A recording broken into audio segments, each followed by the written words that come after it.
Hello dear students. In my last video, we have studied about the properties of living organisms. So when we are talking about properties, we saw there are five important properties of living organisms. They are growth, reproduction, metabolism, cellular organization, and consciousness. Among this, we saw how the cellular organization and the consciousness are the defining properties of the living organisms. Now, coming to the next part in this lesson is going to be diversity in the living world. Now, when we are talking about diversity, first of all, what do you mean by diversity? Let us see.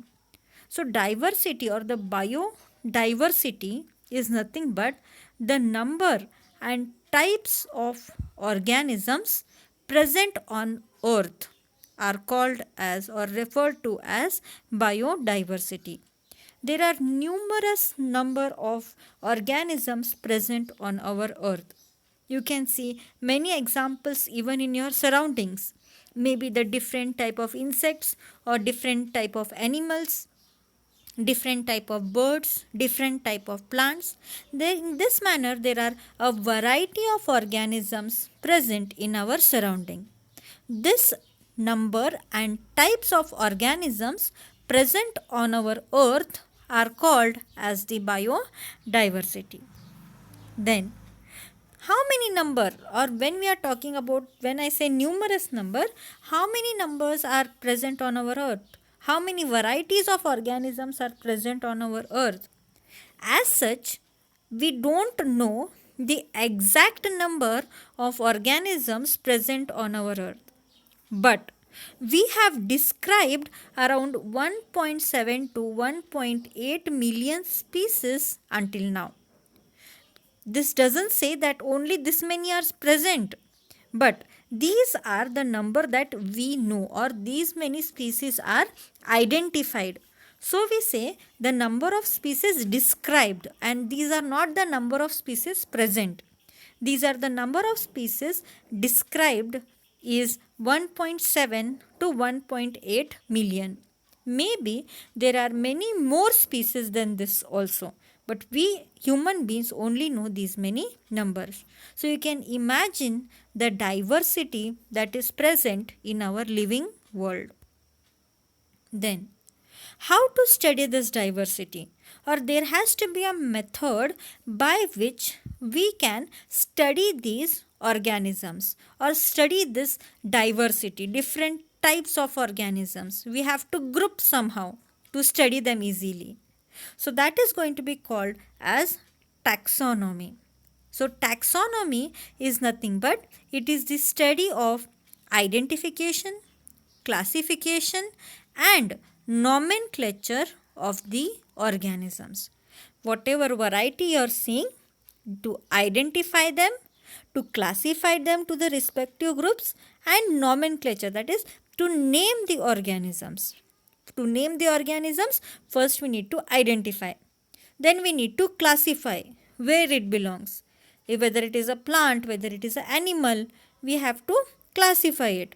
And then later we are naming it. So this process of identifying, then classifying and giving it name is going to be called as the taxonomy. Then we can see that there is a word known as systematics.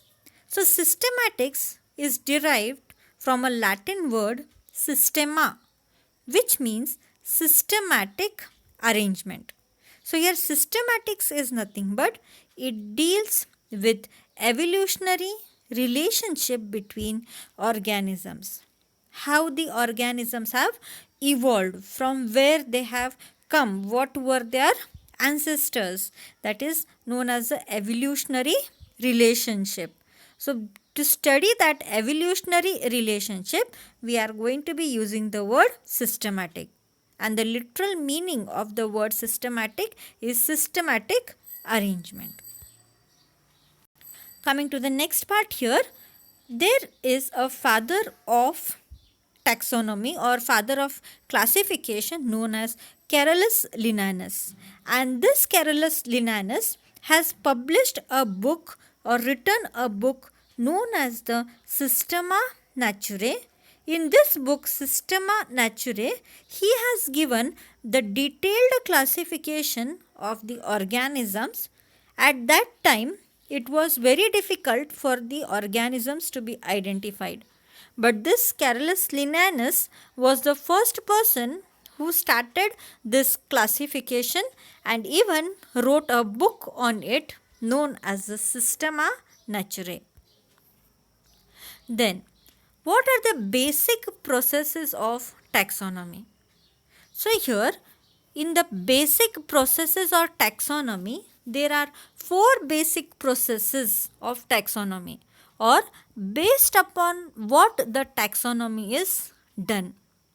They are characterization, identification, classification, and nomenclature. Let us see each one of them in detail. Coming to the first one, that is characterization. What do you mean by characterization? Characterization is nothing but understanding of the characters of organisms. So here what they are going to be doing? They are going to be understanding the characters of the organisms, means their external and internal structure, the structure of the cell, development process, ecological information, etc. So here they are going to be looking into the external as well as internal features. Take for example, human beings. How the human beings are present. From external view, how they are. They are having two eyes, one nose, one mouth. They are having two hands, two legs. They are walking on the legs. Then the structure of the cell, how it is. It is prokaryote or eukaryote. How the development took place. They have evolved from the monkeys. All such things collection is going to be called as characterization. Collection of all the characters of the organism to understand them. Then coming to the second step is going to be identification. So in identification, it is the correct description of organism so that the naming is possible. Whatever characters we have got now, by characterization, we have to make out the correct description of the organism from that, so that we can group or classify the organism and we can name it. Then fourth comes classification. Classification is nothing but it is grouping of organisms into convenient categories based on characters. Using the characterization and identification, now we get to know many of the characters of the organisms. For example, suppose I say the organism is having stem. It is having branches on which green leaves are there. It is giving flowers. It is also producing fruits. By understanding this description, you will tell me that this description is going to be of a plant. Or you can take another example. If I am telling you it is umbrella shaped, it is short, it is of different colors. Usually we can see white colored umbrella shaped organisms growing on the dead matter, specially seen in the rainy season. By this, you can say it is a fungi or it is a mushroom. In this manner, by characterizing and identifying the features, you can group them into specific categories. So that is known as classification. So classification is nothing but it is the grouping of organisms into convenient categories based on their characters. Then coming to the last and the most important one is the nomenclature. Nomenclature is nothing but it is giving a name to the organism. Based upon its character, we are identifying it, and based upon the character and identification, we are classifying it, and based upon all these three, we are going to be giving the name, which is known as nomenclature. A special thing about this nomenclature is we are giving a name to the organism in such a manner that that name of the organism should be same all over the world. For example, or first let us take the nomenclature definition. Nomenclature is nothing but it is the standardization of names of organisms such that an organism is known by the same name all over the world. So we are making a particular name in such a manner that that name is accepted all over the world. Why this is important? You take an daily life example, Nai. In Kannada, Nai means what? Dog. But the same Nai word in Hindi is used for to describe a barber. So in this manner, there are different meaning of the same term in different languages. So suppose we are not giving a common name which is accepted all over the world, it will be a lot of confusion. Documentation will not be possible. And for that reason, we have to give a peculiar word to each and every organism so that it is known with the same name all over the world. And such names are known as scientific names. Let us take an example. Mango. We all know mango. The scientific name of mango, which is known the same all through the world, is Mangifera indica. Honeybee. The scientific name of honeybee is Apis indica. In this manner, giving a particular name to an organism which is accepted all through the world is known as nomenclature. Then, the system of naming with two components is called binomial nomenclature. Now, if you have observed over here, Mangifera indica. So, Mangifera indica, in these two names are present to describe only one single organism. Apis indica, one single organism, two names. So, giving two names to one organism is going to be called as binomial nomenclature. And this system of binomial nomenclature was proposed by Carolus Linnaeus. He proposed the binomial nomenclature, which is the most accepted nomenclature throughout the world.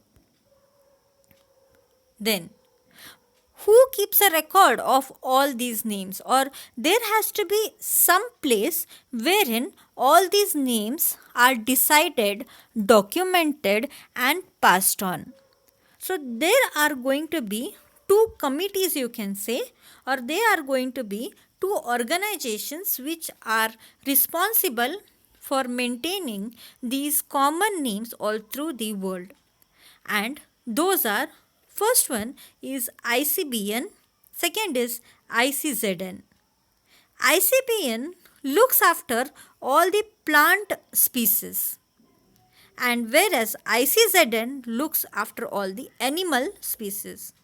So botanical names, botany is nothing but plants. Botanical names are based on the rules in International Code for Botanical Nomenclature, that is nothing but ICBN. And zoological names, that is for all the animals, zoological names are based on International Code for Zoological Nomenclature. When we are talking about all the rules now, who is putting the rules or who is giving the name? They have to follow a particular rule so that the name is common all over the world. A set of rules is put forth in such a manner so that any new discovered species or any old species are given the names based upon these following rules. These are known as universal rules of the binomial nomenclature. These rules are important from the exam point of view. So they are important from the exam point of view. They are also usually asked for 5 marks. They can ask you the definition of the binomial nomenclature, and they can ask you to write the rules of binomial nomenclature. What are these rules? Here, the rules of binomial nomenclature. First one, the scientific names are in Latin. Latin is a language.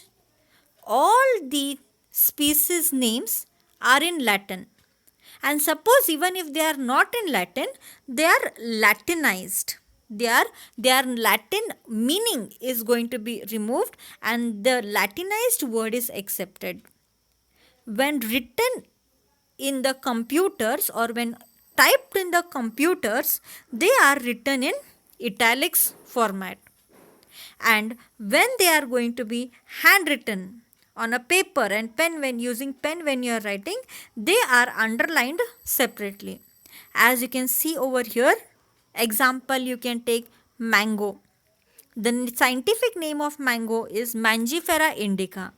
So when we are writing it on the name, on the with the hand, they are written separately and they are going to be underlined separately. Then coming to the next rule, the first word is the genus name, that is generic name, and the second word is the species name. What is this genus? What is this species? We will see in our next video.